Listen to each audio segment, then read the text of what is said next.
Scientific ఆవిష్కరణలు అనేటటువంటిది పారిశ్రామిక విప్లవము, తర్వాత సాంస్కృతిక సైంటిఫిక్ విప్లవము. సైంటిఫిక్ విప్లవంలో మనకి రేడియో, టెలిఫోను, కరెంటు, సెల్ ఫోన్లు, టీవీలు, ఇంటర్నెట్లు, శాటిలైట్లు, ఇవన్నీ ఆవిష్కరణలు ఎట్లా జరిగినాయి, ఎప్పుడు జరిగినాయి, ఎవరు చేశారు, వీటి వెనకమాల ఎవరున్నారు అనేటటువంటి దాన్ని కూడా దీంట్లో చొప్పించాను నేను. అది కూడా చరిత్ర. అది చరిత్ర అంటే ఒట్టి ఏదో రాజులు పరిపాలించారో లేకపోతే ఏదో జరిగిందో వార్తలు జరిగింది కాదు. అలా అలా ఆ చరిత్రని వాటికి సంబంధించినటువంటి వాటిని కూడా తీసుకుని అంతటితో ఆగలేదు. చివర కరోనాతోటి కరోనాకి ఉన్నటువంటి ఇప్పుడు కాదు కరోనా ఒక 34 సంవత్సరాలు 50 సంవత్సరాల క్రితం కూడా ఉంది కరోనా.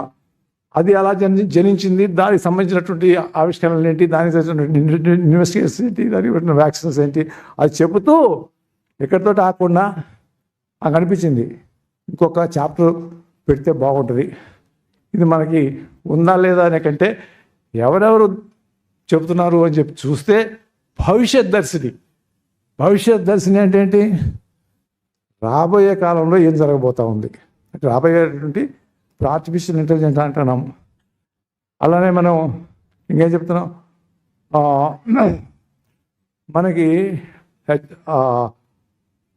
ఆయన మిచికాకో, ఆయన ఫిజిక్స్ ప్రొఫెసరు, యూనివర్సిటీ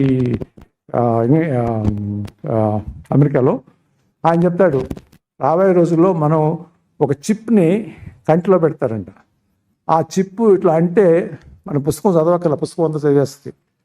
అది మళ్ళీ అప్లోడ్ అయిపోదండి, మొత్తం అప్లోడ్ అయిపోయి మళ్ళీ కన్నిట్లా ఆపకనే మళ్ళీ మనకు ముందుకు వచ్చేస్తట మొత్తం. రాబోయే రోజుల్లో ఇది జరగబోతా ఉంది అని చెప్తాడు ఆయన చాలా స్ట్రాంగ్గా. అలానే మనకి ఆర్టిఫిషియల్ ఇంటెలిజెన్స్లో ఏమంటారు, ఇప్పుడు మన గొర్రెలు మేకలు మనం అంతా పెంచుకుని తింటాం.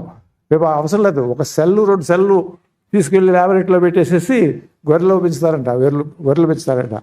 ఇది చెప్తారు. ఆర్టిఫిషియల్ ఇంటెలిజెన్స్ గురించి చెప్తా ఉన్నాం ఇప్పుడు అంతా కూడా. ఇవే కాదు, చివరిగా ఇవన్నీ కూడా ఎవరెవరు ఏం చెప్పారో చెప్పారు. సెకండ్ నేను చెప్పినట్టు రాలేదు. ఎవరెవరు ఏం చెప్తున్నారు ప్రపంచంలో ఇప్పుడని ఆ చాప్టర్లో పెడుతున్నాను. నాకు లేటెస్ట్గా తెలిసింది ఏంటంటే, ఇది ఇంకొక 5-6 సంవత్సరాల్లో మనకి రాబోయేటటువంటి మార్పు లేకపోతే రాబోయేటటువంటి మొత్తం ఇన్వెన్షన్ ఏంటంటే, మనం ఇంకొక 50 సంవత్సరాలు ఎట్లా బతకొచ్చు అనేటటువంటి దానికి మెకానిజం వచ్చేస్తట. మరి చంద్రబాబు గారు ఇంకా 50 సంవత్సరాలు మీ అబ్బాయి బాధపడతాడు మీరు కనుక 50 సంవత్సరాలు ఇంకా బతికాబట్టే.